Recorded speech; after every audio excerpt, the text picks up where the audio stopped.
বুকের ভেতর বয়ে চলে পাহাড় নামের নদী, আহারে জীবন আহা জীবন। তিনি এই জীবন নামের নদীতেই ডুব দিয়েছেন এবং তার কাছে জীবন মানেই কিন্তু সিনেমা। আর সেই সিনেমার পোস্ট এডিটের কাজে এই মুহূর্তে শহর কলকাতায় Mostafa Sarwar Farooki. Welcome to TV. Thank you, আপনাকে ধন্যবাদ। যেটা বলছিলাম, ডুব, আপনি তো সিনেমাতেই ডুব দিয়েছেন নিজের, এবং সেই ডুব নিয়েই ছবি, এবং এই ছবি নিয়ে প্রত্যাশাও এখন তুঙ্গে। এই মুহূর্তে আমরা ছবির একদম কি বলে ডিসিপি বার্ন করছি। আপনারা জানেন ছবিটা ইতিমধ্যে মস্কো ইন্টারন্যাশনাল ফিল্ম ফেস্টিভ্যালের মেইন কম্পিটিশনে সিলেক্টেড হয়েছে, তো ওখানে আমাদের ডিসিপি পাঠাতে হবে। এই দফায় আমার কলকাতা আসা মূলত ডিসিপি তৈরি করার কাজে। আমরা জানি অনেক ছবি ফেস্টিভ্যালে যায়, কিন্তু একটা প্রতিযোগিতামূলক বিভাগে নির্বাচিত হওয়া এবং সেই সাইটটা খুললেই দেখা, সেটা বোধহয় আরও অনেক বেশি আনন্দের। এবং বিশেষ করে বাংলাদেশ হোক, ভারত হোক, এই ধরনের জায়গা থেকে যখন বিশ্ব মানচিত্রে জায়গা করে নেয় ছবি, তখন সেটা, এবং প্রতিযোগিতামূলক বিভাগে, তো সেটা নিশ্চয়ই অনেক বেশি আনন্দের এবং গর্বের। হ্যাঁ, নিশ্চয়ই। মানে যে কোনো বড় ফেস্টিভ্যালের কম্পিটিশন সেকশনই আসলে অনেক প্রেস্টিজিয়াস, কারণ আমরা জানি যে কয়েক হাজার ছবির মধ্য থেকে সাধারণত এই ছবিগুলো নির্বাচন করা হয়। আর এই ছবিটা এবার মস্কো ফিল্ম ফেস্টিভ্যালের কম্পিটিশন সেকশনে বাংলাদেশ এবং ভারতের প্রতিনিধিত্ব করছে। দুইটা, ভারত তো অনেক বড় দেশ, প্রচুর সিনেমা বানায়, তো ফলে এটা আমি মনে করি আমার জন্য তো আনন্দের বটেই। এছাড়াও আরেকটা ব্যাপার এখানে আছে আমার জন্য, আমি মনে করি ব্যক্তিগত নস্টালজিক কানেকশন। সেটা হচ্ছে ছোটোবেলায় যাদের ছবি দেখে আমি খুব মুভড হয়েছিলাম, তাদের মধ্যে আন্দ্রে তারকোভস্কি উল্লেখযোগ্য। তো এবার তারকোভস্কির দেশেই আমাদের ছবিটা যাচ্ছে। আর যেটা আমি শুরুতেই বললাম, পাহাড় নামে নদী, যে পোস্টারটা যেটা রিলিজ হয়েছে, ইরফান খানের বুকের ভেতর সুপারপোজ করা পাহাড়, তো আমি জানতে চাইবো এই পোস্টারের মিনিংটা যদি আপনি একটু ব্যাখ্যা করেন। অবশ্যই মানে ওই দুটো লাইনের মধ্যে অনেক কিছু বলা আছে, বাট তাও। হ্যাঁ মানে হ্যাঁ মানে পোস্টার কী হবে এটা নিয়ে আমরা অনেক দিন ধরে অনেক কিছু ভাবছিলাম। তো ভাবতে ভাবতে একটা পর্যায়ে গিয়ে আমি তখন নিজেকে প্রশ্ন করলাম, আসলে এই ছবিটার দেখে হল থেকে যখন বেরোবে, কোন অনুভূতিটা দর্শকের বুকের মধ্যে জমাট বাঁধবে। তখন আমার কাছে মনে হচ্ছে এই ছবির যে চরিত্রেরা আছে, এই ছবির যে প্রধান চরিত্রেরা, তাদের প্রত্যেকেরই বুকে, আমরা একটা কথার সময় বলি না, অভিমান জমে পাহাড় হয়ে আছে। তো এদের সবার বুকের মধ্যে, এবং পাহাড়ের দিকে আপনি তাকান, পাহাড় দেখলে কিন্তু মনে হয় যে কি জানেন, দূর থেকে মনে হয় খুব শান্ত সৌম্য, কিন্তু পাহাড়ের যত কাছে যাবেন, একদম কাছে গেলে পাহাড়ের ম্যাসটা টের পাওয়া যায়, এবং তখন মনে হয় যে পাহাড় অনেক কষ্ট। ম্যাসটা আসলে ম্যাস না, এটা হচ্ছে পাহাড়ের অনেক কষ্টের যোগফল। ফলে আমার কাছে মনে হয়েছে তখন হুট করে ওই লাইন দুটো আমার মাথার মধ্যে আসে যে বুকের মাঝে বয়ে চলে পাহাড় নামের নদী। তো সেই লাইন দুটো যখন প্রথম আসলো, তখনই এটা নিয়ে আমি ডিজাইনারের সঙ্গে বসলাম, কলকাতার গ্রিনিং ট্রি, তারপরে তারা এই এই ডিজাইনটা নিয়ে আসলো। যে ধরনের ছবি আপনি করে থাকেন, মানে এটাতে একটা মানবিক সম্পর্ক ব্যাপার আছে, কিন্তু যে কোনো ছবিতেই আপনার একটা সামাজিক সম্পর্কের কথা বলে। সেটা আমি ইয়ে বলি, বা পিঁপড়ে বিদ্যার কথা বলি, বা ইভেন টেলিভিশন বলি, তো এবং সিঙ্গার থার্ড পার্সন সেগুলো নামের কথা বলি, প্রত্যেকের মধ্যে একটা সামাজিক সম্পর্ক থাকে। তো সেটা মানে এইভাবেই আপনি গল্প মানে বলতে চান, মানে আপনার বলার ভাষাটা। আসলে আমি মনে করি আমার সব গল্পই প্রথমত ইন্টারপার্সোনাল স্টোরি। কিছু চরিত্র থাকে এবং এই চরিত্ররা একে অন্যের সঙ্গে ইন্টারাকশন করে, এবং সেই ইন্টারাকশানের মাধ্যমেই আমরা একটা গল্প পাই, আমাদের কাছে একটা ন্যারেটিভ স্ট্রাকচার আসে। এখন এই যে ইন্টারপার্সোনাল রিলেশনশিপগুলো আছে, এই রিলেশনশিপগুলোর যোগফলে কিন্তু সমাজ। ফলে সেই দিক থেকে এই ছবিও ইন্টারপার্সোনাল স্টোরির কথাই বলছে, আবার একই সঙ্গে আপনি সমাজের একটা ছায়াও নিশ্চয়ই দেখতে পাবেন, কারণ এই ইন্টারপার্সোনাল স্টোরিটা, এই ছোট গাছটা সমাজ নামের বড় জঙ্গলেই বড় হচ্ছে। আপনার কথাতে যদি বলি আমি, মানে গল্প হয়তো সত্যির বলে না, কিন্তু সত্য থেকে অনুপ্রাণিত হয়। তো এই ছবি ডুব ঘিরে গল্প সত্যি নানা রকম বারবার আসছে। তো আপনি কি বলবেন, মানে কোনো ঘটনা, আপনি বারবার যেটা বলছেন যে এটা অনুপ্রেরণা হতে পারে, কিন্তু সেটা নয়, যেহেতু বারবার হুমায়ুন আহমেদের কথা উঠে আসছে, এবং খুব অনুপ্রেরিতভাবে সেটা বাংলাদেশে মানুষ এই মুহূর্তে দেখতে পাবে না ছবিটা। তো আপনার প্রথম কথা হচ্ছে, বাংলাদেশের মানুষ দ্রুতই ছবিটা দেখতে পাবে, কারণ এই ছবিটা দেখতে না পাওয়ার মতো এখানে কোনো কিছুই নাই, বরং ছবিটা যে দেখতে দেরি হচ্ছে এটা বেআইনি হচ্ছে এবং সরকার এই বিষয়ে সচেতন আছে আমি জানি। দ্বিতীয় কথা হচ্ছে যে কথাটা উঠেছে, এটার উত্তরে আমি সবসময় স্পষ্ট বলেছি, এটা কারো বায়োপিক নয়, আমি এটা কারো জীবনের সত্য হুবহু দেখাইনি। এর বাইরেও আমি ইন জেনারেল বায়োপিক সম্বন্ধে আমার একটা কিছু উপলব্ধির কথা বলতে চাই। আমি কিছুদিন আগে এটা নিয়ে একটা জায়গায় লিখেছিলাম। দেখেন, বায়োপিক সম্বন্ধে আমার ধারণা যে বায়োপিক আমরা সত্য দেখতে পাবো, কিন্তু ছবি তো আসলে ফিকশন। ফিকশন মানে তো আসলে মিথ্যার বেসাতি। এখানে সত্য খুঁজতে যাওয়া উচিত নয়। গল্পের সত্য আর তথ্যের সত্য দুইটা আলাদা জিনিস। গল্পের সত্যের কথা যদি বলি, যে বায়োপিক নামে যে ছবিগুলো পৃথিবীতে বিভিন্ন জায়গায় হয়, আপনি ধরেন সোশ্যাল নেটওয়ার্ক, মার্ক জাকারবার্গের নাম উল্লেখ করে ছবি বানানো হয়েছে। সেই ছবি নিয়ে মার্ক জাকারবার্গ স্ট্যানফোর্ড ইউনিভার্সিটির বক্তৃতা বলেছে, আমার টি শার্ট ছাড়া এই ছবিতে আর কিছুই অথেন্টিক না, অর্থাৎ মিথ্যা। এখন এই যে অথেন্টিক না এবং মিথ্যা বলা হলো, সেই ছবিটা অস্কারে চিত্রনাট্যের জন্য পুরস্কার পেল। তারা দেখেছেন তার একটা ছাপ দেখতে পারে, কিন্তু মানে এবং সেই সঙ্গে আরও অনেকের জীবনেরও ছাপ দেখতে পারে। দেখেন, এই সম্বন্ধে আমি দুটো কথা বলতে চাই।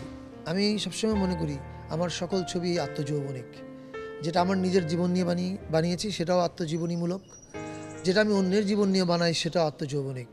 কারণ আমি তখনই একটা চরিত্রকে ভালো লিখতে পারি, তার চামড়ার ভিতরে ঢুকতে পারি, যখন আমি তার জীবনটাকে উপলব্ধি করি, যাপন করতে চেষ্টা করি। ফলে এটা আমি আমার বায়োপিক দাবি করতে পারি, আমার আত্মজীবনী।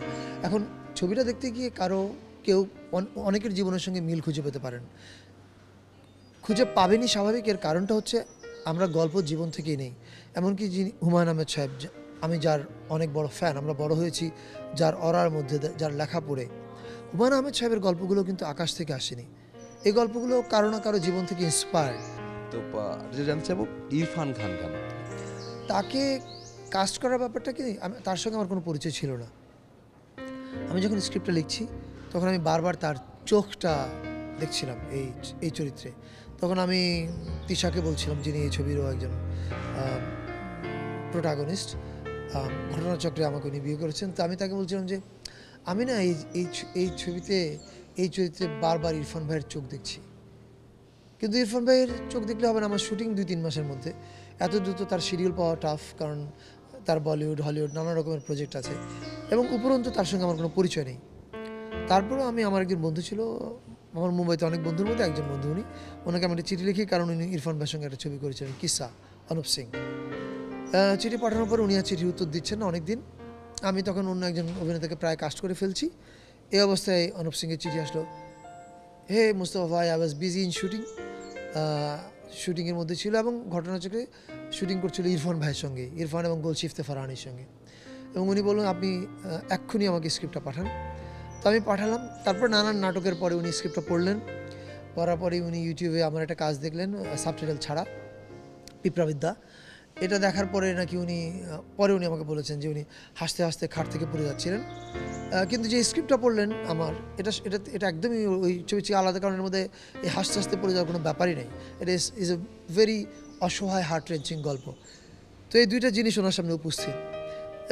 যে কোনো কারণে হোক ওনার মধ্যে একটা মুগ্ধতা তৈরি হলো, এটার জন্য আমি কৃতজ্ঞ।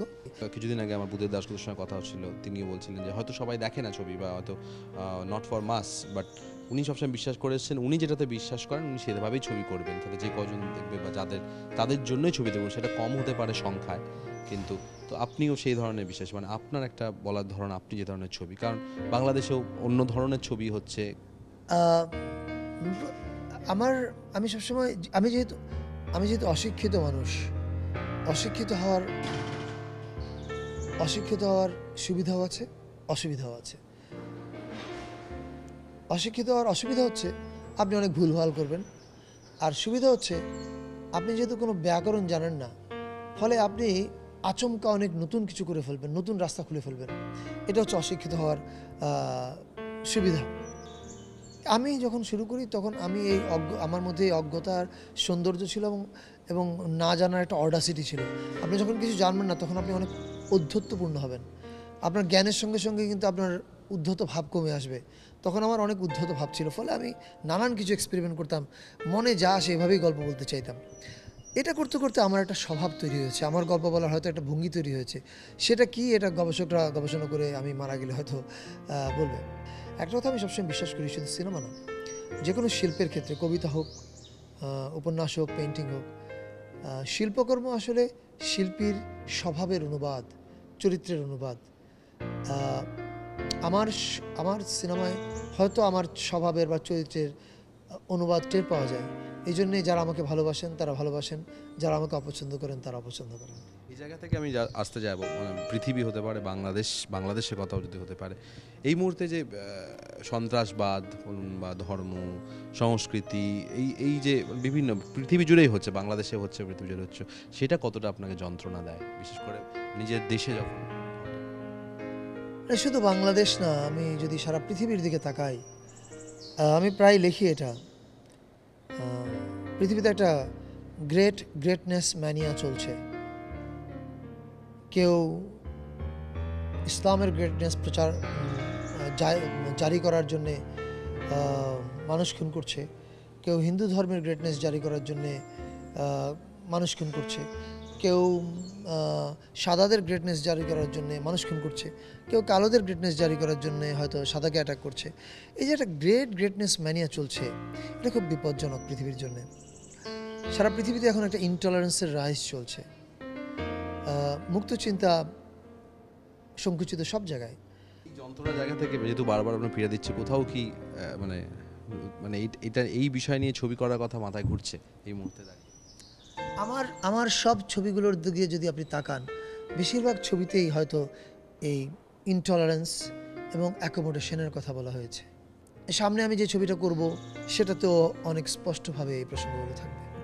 পরের ছবিটা আসলে আমার একটা সত্যিকারের নতুন অধ্যায়ে যাব আমি।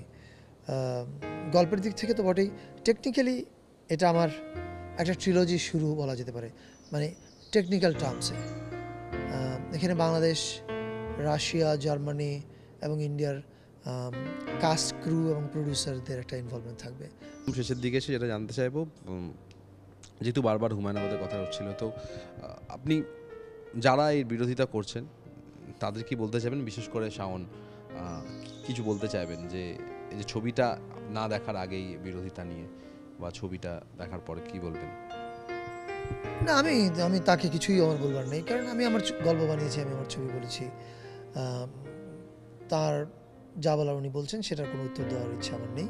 ডুব যদিও বাবা মেয়ের গল্প, কিন্তু সেই বাবা মেয়ের গল্প ছাড়িয়েও অনেক কিছু জানান দেয়, তো সেইটা কতটা বলা সম্ভব যে ডুব, হোয়াট ইজ অল অ্যাবাউট ডুব? ডুব যদি এক কথায় বলতে হয়, তাহলে ডুবে একটা গান আছে যেটা আমরা এখনো রিলিজ করিনি, সেই গানের একটা ক্যাচ লাইন আছে, সেটা বলতে পারি। Sorry, chorus line, two simple word আর মেবি 4 ওয়ার্ডস, আহারে জীবন, আহা জীবন, এটাই ডুব। ধন্যবাদ কথা বলার জন্য, এবং শুভেচ্ছা রইল এই ডুবের জন্য, এবং মস্কো আন্তর্জাতিক চলচ্চিত্র উৎসবও খুব ভালো কিছু হোক এই আশাই রইল আমরা।